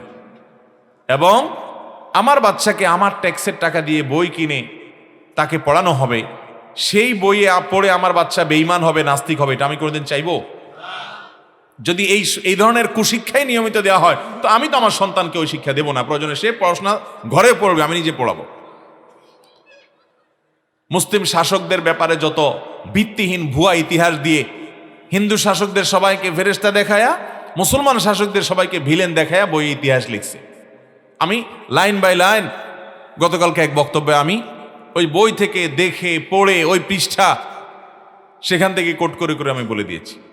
এবং আপনার সবচেয়ে জঘন্য বিষয় যেটা করেছে সেটা হলো যে পর্দাকে রীতিমতো একটা হাস্যকর বিষয়ে পরিণত করেছে, পর্দাকে তাচ্ছিল্য করে উপস্থাপন করেছে যে বোরকা পরলে সে অপমানিত হয়, অপদস্থ হয়, সে পিছায় থাকে। বোরকা পরলে মানুষ, পর্দা পরলে মানুষ পিছায় থাকে? এদের কাছে পর্দা ছেড়ে দিলে মানুষ নাকি উন্নত হয়ে যায়। তো এইভাবে আমাদের সন্তানদেরকে ধর্মবিদ্বেষী করার যে নীল নকশা এই বছর এই দুইটা বই, বিশেষ করে আর কোনো বইয়ে আছে। আমরা জোরালো দাবি জানাচ্ছি কর্তৃপক্ষের কাছে, আশু ব্যবস্থা গ্রহণ করে এগুলোর পরিবর্তন করে যথাযথ উপযুক্ত বই এখানে প্রতিস্থাপন করা হোক এবং আমাদের সন্তানরা শিক্ষার নামে কুশিক্ষা শিখুক, এটা আমরা কোনোদিন চাই না। প্রশ্নকর্তা খুব প্রাসঙ্গিক প্রশ্ন করেছেন যে বাবা মার করণীয় কি? বাবা মার করণীয় হলো আপনার ছেলে মেয়ে কি পড়েন আপনার জানতে হবে। এগুলো আপনাদেরকে কেন জানালাম? আপনার সন্তান পাঠাচ্ছেন স্কুলে ডাক্তার ইঞ্জিনিয়ার হওয়ার জন্য, ও নাস্তিক হয়ে বের হয়ে আসতেছে, এটা কি আপনি আশা করেন কোনোদিন? তাহলে সাবধান থাকতে হবে যে আমার বাচ্চাকে শিক্ষার নামে কি দেওয়া হচ্ছে। দায়িত্বশীল ভূমিকা রাখতে হবে এবং তাদেরকে ঈমানে চেতনা দিতে হবে তাদের মধ্যে। হিংসা দূর করার জন্য করণীয় কি? কারণ মনের ভিতরে যদি হিংসা থাকে, অন্যের ভালো দেখলে জ্বালা পোড়া করে, এর নাম হিংসা। আছে না নাই এরূপ? আপনি কারোর কম্পিটিটর, কারোর সাথে আপনার প্রতিযোগিতা আছে, তার ভালো দেখলে আপনার অন্তরে জ্বালা পোড়া করে, অস্থিরতা করে। আছে না নাই এই রোগটা? যদি এই রোগ থাকে, কয়েকটা ঔষধ আছে এটা। ঔষধ নাম্বার 1, যারটা দেখলে অস্থির লাগে, মনে করেন ওনার ভালো দেখলে আমার ভালো লাগে না। আমি একটা দোকানদার, উনি একটা দোকানদার, পাশাপাশি আছি আমরা। ওনার দোকানে কাস্টমার ঢুকলে আমার ভিতরে একটা মোচড় দিয়ে উঠে, আর এটা কি হইল? এই কাস্টমারটা আমার দোকানও না না ঢুকতো, দুঃখ ছিল না, কিন্তু এই দোকানে ঢুকলো কেন? জলে কি জ্বলে না? এর নাম হিংসা। এর নাম কি? আল্লাহ তাআলা তাকে দিচ্ছে, তাকে দিছে, এটা নিয়ে আমার হিংসা করা উচিত না। আমার নসিবে থাকলে আমার কাছে আসবে, না থাকলে নাই, কিন্তু তাকে দিছে এটার জন্য আমার কোনো দুঃখ থাকতে।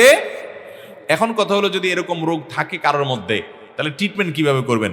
ট্রিটমেন্টের 1 নম্বরের পলিসি হলো, যদি আপনার মনের ভিতরে এরকম অস্থিরতা হয় যে তার ভালো দেখলে আপনার ভালো লাগে না, তখন আল্লাহর কাছে মনে চাবে না, তবু জোর করে দোয়া করবেন, আল্লাহ ওনার দোকানে আরো কিছু কাস্টমার পাঠায় দেন।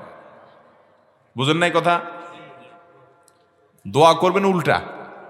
আপনার কিন্তু দোয়া করতে মনে চাবে না, কারণ আপনার তো কষ্ট হচ্ছে তার ভালো দেখে, তাই না? দোয়া করবেন, আল্লাহ ওনার দোকানে 2-3টা কাস্টমার ঢুকছে, আল্লাহ আরো 5টা কাস্টমার দিয়ে দেন। আল্লাহ মনে চাবে না, তো জোর করে দোয়া করবেন। এভাবে যদি করেন, তখন দেখবেন নফস আস্তে করে দমে যাবে। কথা বুঝাতে পারছি?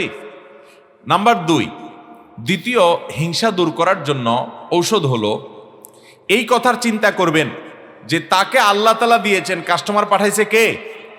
তো আমি যদি এটার ব্যাপারে হিংসা করি, তাহলে আমি আল্লাহর ফয়সালার ব্যাপারে প্রশ্ন তুললাম, ঠিক না? ঠিক। তাহলে আল্লাহর সাথে পাল্লা দেওয়া হবে, কত ডেঞ্জারাস বিষয়। এটা আমার আমলকে ধ্বংস করবে।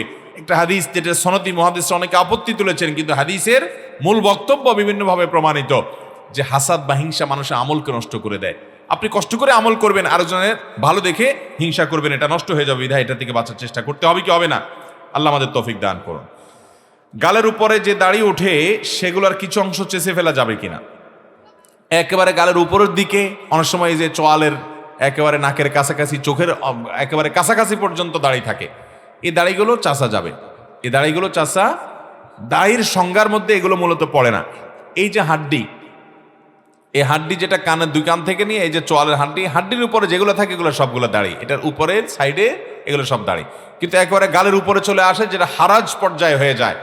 আল্লাহ বলেছেন, ওমা জাআলা আলাইকুম ফিদ্দীনি মিন, তোমাদের জন্য হারাজ হয়, সমস্যা হয়, এরকম কিছু ইসলামে আল্লাহ তাআলা রাখেন নাই। তাছাড়া এই যে চোয়ালের হাড্ডির উপরে নিচে এগুলো হলো দাড়ি, কিন্তু আপনার একেবারে উপরে চলে আসছে, গাল পুরো ঢেকে গেছে, এগুলো চাষা যাবে, কারণ এগুলো বিশুদ্ধ মত অনুযায়ী দাড়ির সংজ্ঞায় পড়ে না।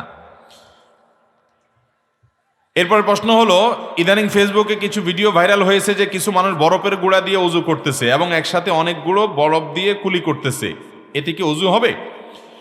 বরফ দিয়ে যদি ওযু করে কেউ, বিশেষ করে এখন প্রশ্নটা প্রাসঙ্গিক, কারণ পৃথিবীর বিভিন্ন দেশে এখন বরফে ঢেকে গেছে। পৃথিবী আস্তে আস্তে অস্বাভাবিক হয়ে যাচ্ছে জলবায়ু পরিবর্তনের কারণে, নানা কারণে। আমেরিকাতে অনেক অঞ্চল আছে যে পরিপূর্ণ বরফের নিচে ঢেকে আছে এবং স্বাভাবিক জীবনযাত্রা ব্যাহত হচ্ছে, মানুষ মারা যাচ্ছে, হিটার অকেজো হয়ে যাচ্ছে, নানান দিক থেকে আপনার মানুষ অসুবিধায় পড়ছে। এই অবস্থায় ইমানদার তো নামাজ পড়তে হবে, পানিগুলো বরফ হয়ে যাচ্ছে, পানি থাকছে না। তো এখন বরফ দিয়ে যদি ওযু করতে হয়, তাহলে ওযু জায়েজ হবে কিনা? এর উত্তর হলো, বরফ যদি গলে পানি হয়, তাহলে ওইটা দিয়ে যে ওযু করা যাবে, এটা নিয়ে কারো কোনো মত পার্থক্য, এটা যাবে সবার মতে। আর যদি বরফ পানি হয়ে না যায়, বরং সেটা চাকা থাকে বা কুচি কুচি থাকে, তাহলে এটা দিয়ে ওযু করা যাবে, যদি এটা দিয়ে ওযু করার পর পানি পানি ফোঁটা পড়ে, অর্থাৎ এটা এমন গলে গেছে, আপনার এমন কুচি হয়ে গেছে যে সেখান থেকে পানির ফোঁটা বের হয়, তাহলে সেক্ষেত্রে সেটা দিয়ে ওযু করলে ওযু হবে। পানির ফোঁটা যদি বের হয়, তাহলে সেক্ষেত্রে একদম শক্ত বরফ দিয়ে ওযু করছেন, কোনো পানির ফোঁটা মোটা কিছু নাই, তাহলে এটাতে ওযু হবে না। এরপরে প্রশ্ন হলো, কোরআন সুন্নাহ অনুযায়ী মেয়েদের শরীরের কতটুকু অংশ ঢেকে রাখা ফরজ? আল্লাহ রাব্বুল আলামিন মেয়েদেরকে বলেছেন, ওয়ালা ইউবদিনা যিনাতাহুন্না ইল্লা মা যাহারা মিনহা, মেয়েরা তাদের পুরো শরীরের সকল সৌন্দর্য ঢেকে রাখবে। অতএব সৌন্দর্য বলতে যা, সেটা তারা ঢেকে রাখবে। 2 হাতের কবজি, 2 পায়ের পাতা, এটা খোলা রাখতে পারে, কিন্তু এখানে আংটি পরে, এখানে অলংকার পরে, এটাও সৌন্দর্য প্রকাশিত হয়, সেজন্য এটাও ঢেকে রাখাটা পর্দার দাবি, বিশেষ করে ফিতনার এই সময়। চেহারা, মুখমণ্ডল সে কাপড় দিয়ে টেনে চলার মতো করে খোলা রাখতে পারে নিচের থেকে, কিন্তু প্রদর্শন করবে না, কারণ এখানে সাজগোজ করা হয়। আল্লাহ তাআলা সৌন্দর্য ঢাকতে বলেছেন, সৌন্দর্য প্রকাশ হয়ে যায়। এজন্য সৌন্দর্য যাতে প্রকাশিত না হয় সেই চেষ্টা করতে হবে। আজকাল অনেক পর্দা বাইরেছে, টেডি পর্দা, এখানে আপনার ওড়নারে এমনভাবে টাইট করে পেঁচায় দেয় যে চেহারা আরো সুন্দর করে প্রকাশিত হয়, এটা পর্দা হবে না, এটা পর্দা হবে না। আমি কলকাতা থেকে বলছি, আমার প্রশ্ন হলো, শরীরের কোথাও ক্ষত হলে সেই জায়গায় জল না দিয়ে গোসল করলে কি ফরজ গোসল হয়ে যাবে? দেখুন, শরীরের কোনো জায়গা যদি ক্ষত হয়, কাটা গেছে, ভেঙে গেছে, ফোঁড়া উঠছে, তাহলে ওই জায়গা ভিজাইলে ক্ষতি হবে, তাহলে ওই জায়গাটাকে পলিথিন বা কিছু দিয়ে পেঁচায়ে অন্য জায়গায় পানি দিবেন, অন্য জায়গা ধোবেন, ওই জায়গাটার উপরে ভিজা হাত দিয়া ওই পট্টির উপরে পলিথিনের উপর দিয়ে মুছে নেবেন, বাস গোসল হয়ে যাবে। কথা কি বুঝাতে পারছি? আপনার হাত ভেঙে গেছে, এটা ভিজানো যাবে না, তাহলে পুরো শরীরে পানি ঢালবেন, কিন্তু এইটার উপরে প্লাস্টারের উপর দিয়ে ভিজা হাতটা মুছে নেবেন, বাস গোসল হয়ে যাবে। একই কথা ওযুর জন্য প্রযোজ্য, একইভাবে ওযু একইভাবে করবেন। তাহাজ্জুদ নামাজের সময় কখন থেকে কখন আর তাহাজ্জুদ নামাজের নিয়ম কেমন একটু বিস্তারিত জানান। বিস্তারিত বলার সময় নাই, শুধু সংক্ষেপে এটুকু বলি, তাহাজ্জুদ এশার নামাজের পর থেকে পড়া যায়। এশার নামাজ শেষ, আপনি 2 রাকাত করে তাহাজ্জুদ নিয়মে পড়বেন, এটা এক প্রকারের তাহাজ্জুদ। কিন্তু আসল তাহাজ্জুদ, হুজুদ শব্দের অর্থ হলো ঘুম থেকে উঠে যে নামাজ পড়ে। আসল তাহাজ্জুদ হবে ঘুম থেকে উঠে, বিশেষ করে রাতের শেষ 3 ভাগের তৃতীয়াংশে আপনার একেবারে ফজরের আগে যে সময়টা, ওই সময়টা হলো তাহাজ্জুদের জন্য আদর্শ সময়, কারণ আল্লাহ তাআলা তখন দুনিয়া আসমানে নেমে আসেন, মানুষকে ডেকে ডেকে ক্ষমা করেন। ওই টাইমে পড়তে পারলে সবচেয়ে বেটার। ওই টাইমে না পড়লে আপনি ঘুম থেকে উঠে রাতে যে কোনো সময় পড়লেই তাহাজ্জুদ হবে। এমনকি এশার পরে পড়লেও মর্যাদার দিক থেকে কম হলো, সেটাও এক প্রকারের তাহাজ্জুদ হিসাবে গণ্য হবে, কিয়ামুল লাইল বা রাত জেগে নামাজ পড়া হবে। তাহাজ্জুদের নামাজ 2 রাকাত করে পড়বেন। সলাতুল লাইলি ওয়ান নাহারি মাসনা মাসনা হাদিসে আসছে, রাত এবং দিনের নামাজ 2 রাকাত করে পড়বেন, এবং সেটা পড়বেন যত ধীরে ধীরে সম্ভব, যত আস্তে আস্তে সম্ভব। নির্দিষ্ট কোনো সূরা নেই, সূরা ফাতিহার সাথে যে কোনো সূরা মিলাতে পারেন। অনেকে বলে প্রথম রাকাতে অমুক সূরা লাগবে, দ্বিতীয় রাকাতে তমুক সূরা লাগবে, ওইটা এতবার লাগবে, এগুলো ভিত্তিহীন কথা, মানে এটা কোনো আবশ্যক না। আপনি চাইলে এক রাকাতে কয়েক সূরা পড়তে পারেন, কিন্তু শরীয়ত কোনো ফিক্স করে দেয় নাই। নিয়ত করবেন আমি তাহাজ্জুদের নামাজ পড়তেছি, সুন্নতের নিয়ত করে পড়বেন, নফল নিয়ত করে পড়লেও নামাজ হয়ে যাবে। 2 রাকাত করে 8 রাকাত পড়বেন, আর কম বেশি করলেও অসুবিধা নাই, কিন্তু দীর্ঘ রুকু সিজদা দিয়ে করবেন এবং শেষে দোয়া করবেন। এরপরে প্রশ্ন হলো, আমরা যখন ওয়াশরুমে বালতির পানি দিয়ে গোসল করি, তখন ওয়াশরুম ছোট হওয়ার কারণে গোসলের ছিটা পানির বালতিতে পড়ে। যদি ফরজ গোসল হয় তাহলে কি বালতির অবশিষ্ট পানি নাপাক হয়ে যাবে? এক্ষেত্রে শরীয়তের হুকুম কি? খুব দরকার এটা প্রশ্ন। ছোটখাটো গোসলখানাতে আজকাল আমরা গোসল করি, তো বালতিতে পানি আছে, ধরেন ভালো পানি, আপনি ঝর্ণাতে গোসল করতেছেন অথবা মগ দিয়ে গোসল করতেছেন, বালতিতে পানির ফোঁটা পড়তেছে, তো ছোটখাটো যে ফোঁটাগুলো পড়ে এর কারণে কি হবে না? বালতির পানি নাপাক হবে। বালতিতে যদি নাপাক পড়ছে, ডাইরেক্ট নাপাক পড়ছে, আপনি দেখছেন সেখানে 1 ফোঁটা 2 ফোঁটা নাপাক পড়ছে, তাহলে সেটা নাপাক হয়ে যাবে। কিন্তু গোসল করতেছেন, সেখান থেকে ছিটা পড়ে পানি গেছে, এর কারণে বালতির পানি কি হবে না? নাপাক হবে। ইমামের জন্য ফরজ ও জোহরের সুন্নত নামাজ আদায় না করে ইমামতি করা যাবে কিনা? ইমাম কেন, মুক্তাদি, মুসল্লি সবার জন্য একই কথা প্রযোজ্য। সুন্নত আগে পড়বে, তারপরে ফরজ পড়বে, ফজর এবং জোহরে। যদি ফজর এবং জোহরে যেহেতু আগে সুন্নত আছে, এই সুন্নত যদি কেউ না পড়ে, এদিকে ইমাম সাহেবের ইমামতি করার সময় হয়ে গেছে, ইমামতি করলে ইমামতি হয়ে যাবে, তার পিছনে নামাজও শুদ্ধ হয়ে যাবে, তবে সুন্নত নামাজটা তিনি পরে পড়বেন। এটা মুক্তাদির জন্য যা, ওনার জন্য তা। আমরা ইমাম সাহেবদের ব্যাপারে এগুলো নিয়ে খুব বেশি কড়া করি, অনেক সময় করি যে ইমাম সাহেব আসলো, কই সুন্নত পড়লো, নামাজ শুরু করে দিছে, আজকে হয়তো সময় পায় নাই, উনি পরে পড়বে। হ্যাঁ, ইমাম সাহেব যদি প্রতিদিন এই কাম করে তাহলে সেক্ষেত্রে এটা দোষণীয়। আবার এটাও তো হতে পারে ইমাম সাহেব ঘরে সুন্নত পড়ে আসছে, আপনি হয়তো ইমাম সাহেবদের পিছে লাগালাই করবেন না। আমাদের সমাজে দেখবেন ইমাম মুয়াজ্জিনের পিছনে লাগতে যে কি মজা লাগে, সব মুসল্লিরা মিলে ওই 2টা লোকের পিছে লাগবে, ঠিক না বে ঠিক? ওলামা একরাম নবীদের ওয়ারিস, তাদের ভালোবাসবেন, শ্রদ্ধা করবেন, পারলে উল্টা তাদের খোঁচাখুচি করেন, কেমন মুসলমান? এরপরে প্রশ্ন হলো, একামত শুরু হলে মুক্তাদি ঠিক কখন দাঁড়াবে? অনেকে বলেন হাইয়া আলাস সালাহ হাইয়া আল ফালাহ বলার সময় দাঁড়াবে। ভাইরা আমার, একামত যখন শুরু হবে তখন মূলত হাইয়া আলাস সালাহ হাইয়া আল ফালাহ বলার সময় না, একামত শুরুতে দাঁড়ায় যাবে ইমাম মুক্তাদি সবাই, এটাই হলো মাসআলা। তবে বিভিন্ন ফিকহের কিতাবে যে বলা আছে হাইয়া আলাস সালাহ হাইয়া আল ফালাহ বলার সময় দাঁড়াবে, ওইটার উদ্দেশ্য হলো এটা হলো শেষ সময়। শুরু থেকে দাঁড়ায় যাবেন, আল্লাহু আকবার আল্লাহু আকবার, যখন তাকবীর শুরু করে দিবে, একামত শুরু হবে, তখন থেকে দাঁড়ায় যাবেন। যদি আপনি দাঁড়াইতে না পারেন, হাইয়া আলাস সালাহ হাইয়া আল ফালাহর সময় অবশ্যই দাঁড়াবেন, ওটা হলো লাস্টের সময়। এই জন্য বিভিন্ন ফিকহের কিতাবে সেটা বলা হয়েছে। অনেকে এটাকে ভুল বোঝে, অনেক মসজিদে দেখবেন মানুষ বসে থাকে, ওই মুয়াজ্জিন সাহেব হাইয়া আলাস সালাহ হাইয়া আল ফালাহ বলে তারপর দাঁড়ানো শুরু হয়, এটা ভুল কথা। বিশুদ্ধ মত অনুযায়ী এটা দাঁড়ানোর সময় না, বরং আমাদের শুরু থেকে কি করবে? দাঁড়ায়া যাবে, হাইয়া আলাস সালাহ বলা ছাড়া দাঁড়ানো যাবে না, এরকম মনে করাটা সঠিক নয়। এরপরে প্রশ্ন হলো, আপনাকে আগামী বছরের জন্য মাহফিলের দাওয়াত দিতে চাই, কিভাবে আপনি দাওয়াত গ্রহণ করেন? ভাই, এটা অনেকেরই প্রশ্ন, অবশ্য ভালো হয়েছে প্রশ্নকর্তার প্রশ্ন করে। দেখুন, আমরা এবছর প্রচুর মাহফিল করেছি আলহামদুলিল্লাহ, গত বছরও প্রচুর মাহফিল আল্লাহ করার তৌফিক দিয়েছেন। আমরা সিদ্ধান্ত নিয়েছি আগামী বছর আর কোনো মাহফিল করব না ইনশাআল্লাহ। এটা সিদ্ধান্ত নিয়েছি আমরা অফিসিয়ালি যে আমি আগামী বছর আর কোনো মাহফিল করব না। বলে কেন করবেন না হুজুর, চেতলেন কেন আবার? না চেতাচেতি না, মাহফিল অনেক বড় একটা কাজের জায়গা। আমার খুব ভালো লাগে যে মাহফিল থেকে মানুষের অনেক কিছু শেখার আছে। আর মাহফিলগুলো আমাদের সমাজে মানুষকে সৎ, নিষ্ঠাবান, আদর্শ মানুষ, আল্লাভীরু করার জন্য অনেক ভূমিকা রাখে। এগুলোর দরকার আছে। কিন্তু আমি ব্যক্তিগতভাবে শরীরও কুলায় না, আর আমাদের ফাউন্ডেশন, মাদ্রাসা অনেক কাজ থাকার কারণে মাহফিল করতে গিয়ে আমার ওই মূল কাজগুলো অনেক বেশি ক্ষতিগ্রস্ত, বাধাগ্রস্ত হয়। আলহামদুলিল্লাহ মাহফিলে এই যে মুফতি মোহাম্মদ আলী ভাই আছেন, আরও ওলামা একরাম আছেন, মাশাআল্লাহ, ওনারা জান জীবন দিয়ে মাহফিল করছেন। এই জগতে কাজ করার বহু লোক আছে।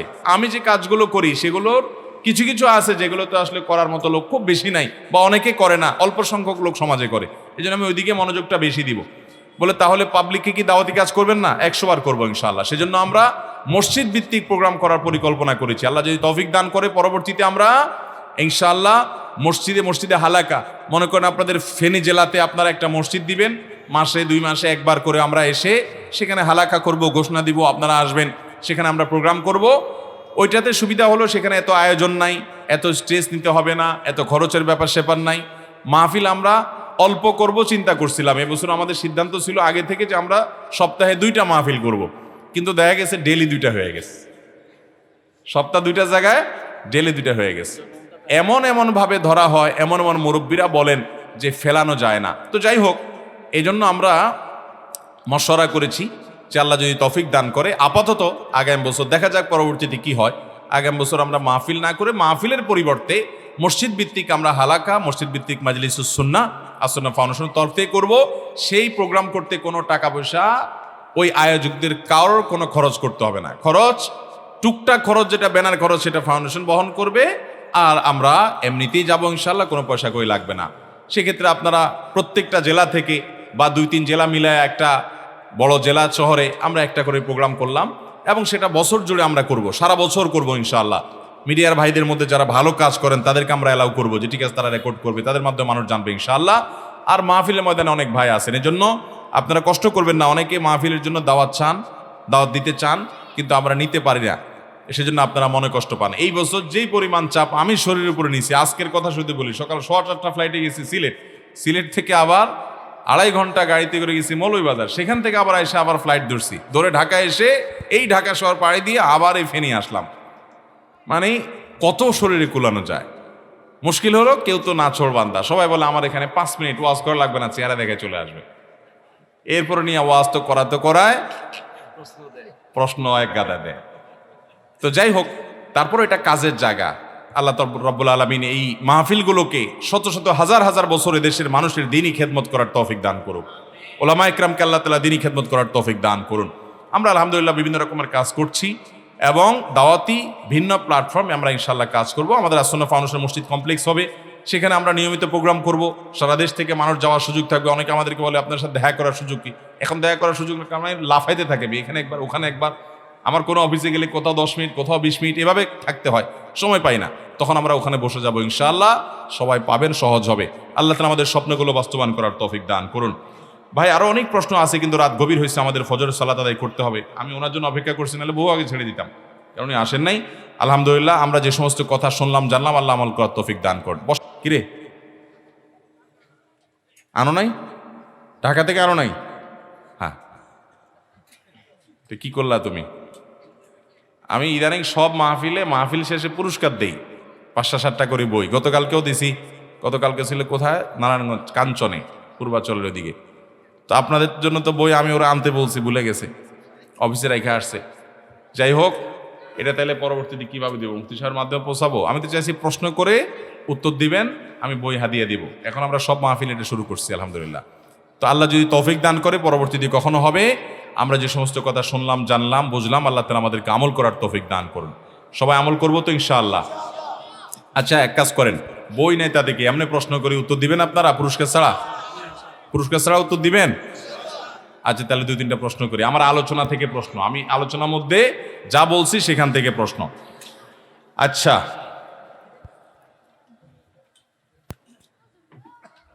আমরা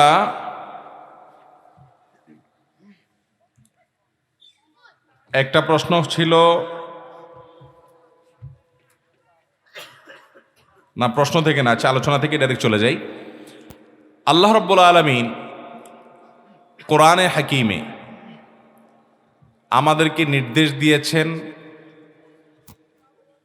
আমরা জান্নাতে যেতে পারবো দুটি কাজ করলে। কোরআনের সব জায়গায় দুইটার বিনিময়ে জান্নাত দেওয়ার কথা বলা হয়েছে। যে উত্তর দিতে পারবেন হাত তোলেন।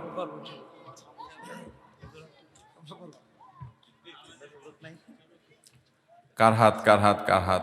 এই যুবক বেশি জজবা দেখা যায়, বলেন। ইমন এবং আমলে সালেহ, শুধু আমল না, ইন্নাল্লাযীনা আমানু ওয়া আমিলুস সালিহাত। কোরআনের যত জায়গায় জান্নাতের ওয়াদা আছে দেখবেন এই দুইটা শর্ত দেওয়া আছে, ঈমান এবং নেক আমল। অতএব ঈমান নেক আমল করলে পুরস্কার পাবে, জান্নাত পাওয়া যাবে। পুরস্কার তো তোমার দিলাম না রে ভাই। জাজ আমার বই কই, আমার ব্যাগ কই? আর বেটা ওটার ভিতরে বই আছে, নিয়ে আসো। অন্তত দোয়ার বই আছে না? না আসুক, এদিকে এসে দাঁড়ান, এই দোয়ার বই নিয়ে আসো তাড়াতাড়ি, গাড়ি তো এখানে কাছেই আছে। আচ্ছা আর দুই তিনটা প্রশ্ন করে নিই, উত্তর যারা পাবেন। হ্যাঁ, এই মাত্র একটা প্রশ্নের উত্তর দিছে, এটা তো সোজা, সবাই পেরে যাবে, কিন্তু মুফতি সাহেব দিছে, এটা না দিলে তো হবে না। তাহাজ্জুদের নামাজের সময় কখন থেকে কতক্ষণ পর্যন্ত তাকে আমি বলছি, মুখে উত্তর দেওয়া যাবে না, শুধু হাত তোলেন যারা সঠিক উত্তর দিতে পারবেন। আপনারা পারবেন না, আপনাদের উত্তর দিয়ে আমরা স্টেজের তো ভিআইপি ভিআইপি উত্তর দিলে হইব না? তুমি তো ভাই ভাই এই যে ভাই দাঁড়ান আপনি। হ্যাঁ,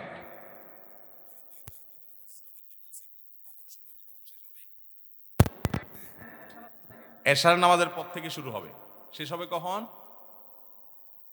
আযানের আগ পর্যন্ত, তো হওয়ার আগ পর্যন্ত পুরো সময়ের ভিতরে নামাজ পড়লে কি হয়ে যাবে? সেটা তাহাজ্জুদ হিসাবে গণ্য হবে। মাশাআল্লাহ, আসেন এখানে আসে, আপনি বসেন। মাশাআল্লাহ মাশাআল্লাহ, এটা উত্তর দিছিলাম নাকি আমরা? হ্যাঁ, হিংসা দূর করার উপায় কি আমি বলছিলাম, উত্তর যে দিতে পারবেন মুখে বলবেন, হাত তোলেন। ওই যে সবার আগে হাত তুলছে যে চিকন ভাই, এই যে হ্যাঁ আপনি আপনি চাদরওয়ালা চাদরওয়ালা, বলেন কি বলছিলাম?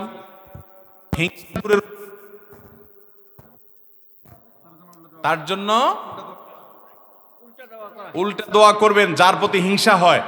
কথার কথা, ওনার ভক্ত বেশি, ফলোয়ার বাড়ে যাচ্ছে, আমার জ্বলতেছে, আমি দোয়া করবো আল্লাহ ওনার আরো বেশি ফলোয়ার বাড়াই দাও আল্লাহ। তাহলে নফসে টাইট করা যাবে। নিয়ে যান, দেন ভাইদেরকে দিয়ে দেন।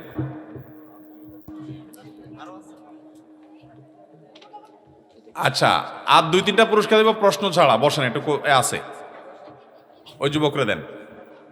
আজকে 15 বছর বয়স যাদের এখানে, 15-র নিচে, আচ্ছা আর একটু বাড়াই দেই, 20-এর নিচে যাদের বয়স, 20-এর নিচে বয়স যাদের আজকে ফজর নামাজ জামাতের সাথে পড়ছে, তারা হাত তোলেন। বাবুরে এত মানুষ পুরস্কার দিতে গেলে আমি ফতুর হয়ে যাবো। আচ্ছা একটু নামান নামান, 15-র নিচে আইয়েন, 15-র নিচে খাড়া হলে দি, মাদ্রাসার ছাত্র দিব না, এটা তো এমনি নামাজ পড়বে, আর তোমার তাহাজ্জুদের জন্য তোমার ধরা উচিত। এটা তুমি মাদ্রাসা পড়ো বাবা, হাফেজ ছাত্র আছে, দাঁড়া গেছে না, তারা দিয়ে। আর কে আছে? কোন দিয়ে আছে? আসো আসো বাবা, তুমি কি বুঝছো? আজকে যে ভাত খাইছে তারে পুরস্কার দিয়ে দিছি। হেতে কিনছিল, আপনি বসে সরেন এদিকে, আপনি ডিস্টার্ব করতেছেন, এদিকে আসো। তুমি কি বুঝছো? আমরা কি কইছি কসাই? আজকে যারা দুপুরে ভাত খাইছে, তাহলে কি আপনারা কনকা?